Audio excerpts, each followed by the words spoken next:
And so I decided I'd make some model racing cars that would race around a track. And there were no tiny electric motors available in those days, so I actually made the electric motors in these tiny cars as well. And they actually steer themselves in a slot. And so I made these 2 model racing cars, tremendous task to make the little motors in them. And you couldn't buy plywood in those days because the war was on.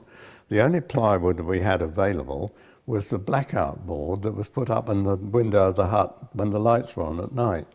And I made the first model racing car track on the back of the blackout board. That meant you could only race in daylight.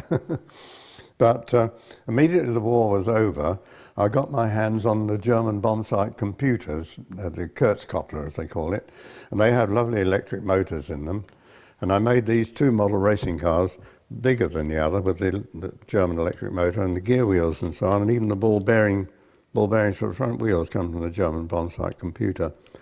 That represents the Mercedes-Benz racing car, a pre-war, of course. And this other one represents the ERA, the English Racing Association. And immediately after the war, I got my hands on a packing case, and so I made this track out of the 4 panels of the packing case hinged together. This is a brass chassis. On these original ones, it's an old sort of metal. There is a little chassis there, but the bodywork is made out of perspex from crashed aircraft, where you heat it up and mould it.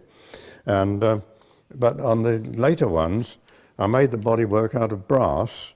It's beaten and then silver soldered in the shape. But the brass actually comes from the firing mechanism for an air-to-air bomb firing mechanism, which I somehow got my hands on. So the bits and pieces that are used are historic. And the front axle there is from a bomb slip from a crash Wellington, stainless steel.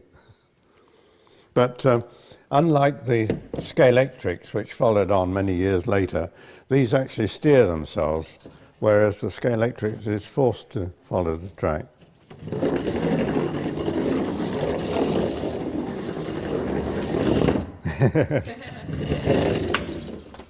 They've got plenty of go.